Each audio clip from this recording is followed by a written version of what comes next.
करते हैं मौसम के असर की। देखिए, बढ़ती सर्दी के साथ मौसम अपना रौद्र रूप दिखा रहा है और कोहरा और बढ़ती ठंड का डबल अटैक लोगों को झेलना पड़ रहा है। तो आने वाले समय में सर्दी और ज्यादा बढ़ सकती है। मौसम विभाग ने कई राज्यों के लिए अलर्ट भी जारी किया है। क्या अलर्ट है, ये जरा जल्दी से आपको बताते हैं। देखिए, दिल्ली एनसीआर में मौसम विभाग ने ऑरेंज अलर्ट यहां पर जारी कर दिया, यानी घना कोहरा और शीतलहर का असर लोगों को यहां पर दिखेगा। न्यूनतम तापमान 8 से 9 डिग्री तक संभव है। दिन में भी ठंड से मुसीबत यहां पर बढ़ जाएगी। इसके अलावा उत्तर प्रदेश में कई जिले ऐसे हैं जहां पर रेड और ऑरेंज अलर्ट जारी किया गया है, जिसमें कुशीनगर, महाराजगंज भी उन जिलों में शामिल है। इसके अलावा देखिए, लखीमपुर खीरी और आगरा में भी चेतावनी जारी की गई है।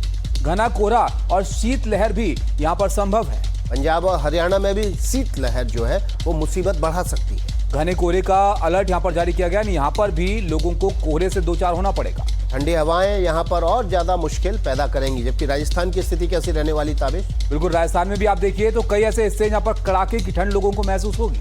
शीतलहर से भी यहां पर मुसीबत बढ़ेगी। जबकि मध्य प्रदेश में क्या होगा ताबिश? मध्य प्रदेश में भी ठंड काफी बढ़ रही है और ये लोगों के लिए बड़ी चुनौती हो सकती है। शीतलहर का अलर्ट भी यहां पर मौसम विभाग की तरफ से किया गया है।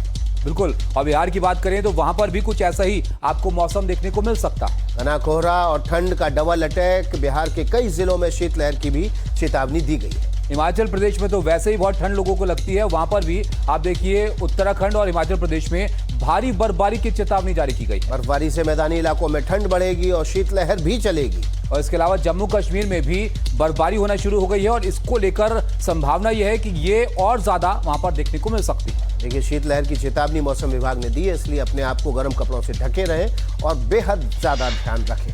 अगली खबर का रुख कर लेते हैं। दिसंबर का महीना और आधे से ज्यादा हिंदुस्तान सर्दी और कोहरे की मार झेल रहा है। पूरे उत्तर भारत में ठंड और कोहरे का डबल अटैक इन दिनों है, तो कोहरे की वजह से सड़क पर मुसीबतों का पहाड़ टूट पड़ा है। सर्दी और कोहरे का ऐसा सितम कि हर तरफ त्राहिमाम है। बढ़ती सर्दी ने ठिठुरन बढ़ा दी तो कोहरे के कहर से चारों तरफ मुसीबत का पहाड़ टूट पड़ा। दिल्ली एनसीआर हो या फिर उत्तर प्रदेश, सर्दी और घने कोहरे से सड़कों पर भी चलना किसी मुसीबत से कम नहीं। कब कहां क्या कुछ हो जाए कोई नहीं जानता। समझो सावधानी हटी और दुर्घटना घटी। राजस्थान के सवाई माधोपुर की तस्वीर देखिए। पिकअप वैन और बोलेरो कार की जोरदार भिड़ंत हो गई। गाड़ियों के परखच्चे उड़ गए।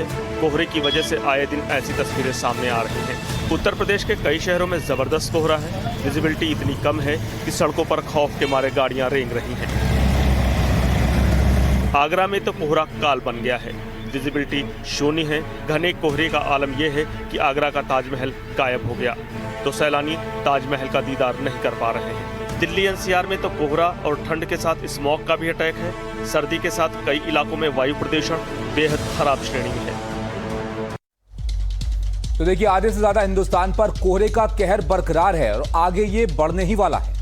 और देखिए, सर्दी और कोहरे ने यात्राओं पर भी खासा असर डाला है। हवाई यात्राओं पर इसका बुरा असर पड़ा है, तो रेल यात्रा भी काफी प्रभावित हुई है। किस तरह से प्रभावित हो रही है, ये जल्दी से आपको बताते हैं। कम विजिबिलिटी से हवाई यात्रा पर बड़ा असर पड़ा है और दिल्ली एयरपोर्ट पर करीब 97 उड़ानें इसकी वजह से रद्द करनी पड़ी। और देखिए, 200 से ज्यादा उड़ानें देरी से चल रही हैं। इंदिरा गांधी इंटरनेशनल एयरपोर्ट पर लो विजिबिलिटी और के प्रोसीजर जो है वो लागू कर दिए गए। इसके अलावा अमृतसर, चंडीगढ़ में भी एयरपोर्ट पर उड़ानों पर असर देखने को मिल रहा है। ये हुई हवाई यात्रा की बात और मुसीबत कैसे बढ़ी। अब रेल यात्रा की आपके सामने डिटेल्स रख देते हैं। राजधानी और दुरंतो जैसी जो ट्रेनें हैं वो भी इस कोहरे की वजह से देरी से चल रही हैं। कोहरे की वजह से ये ट्रेनें कई घंटे लेट चल रही हैं। नई दिल्ली राजधानी एक्सप्रेस 7.5 घंटे की देरी से चल रही है। नई दिल्ली से भुवनेश्वर राजधानी 9 घंटे की देरी से चल रही है। और नई दिल्ली सियालदह राजधानी एक्सप्रेस 9 घंटे की देरी से चल रही है। बीकानेर सियालदह दुरंतो एक्सप्रेस 7.5 घंटे की देरी से चल रही है। सर्दी में ट्रेनों का जो इंतजार है वो यात्रियों के लिए अब भारी पड़ रहा है। ट्रेन के लेट चलने का असर यह है कि सैलानियों का होटल की बुकिंग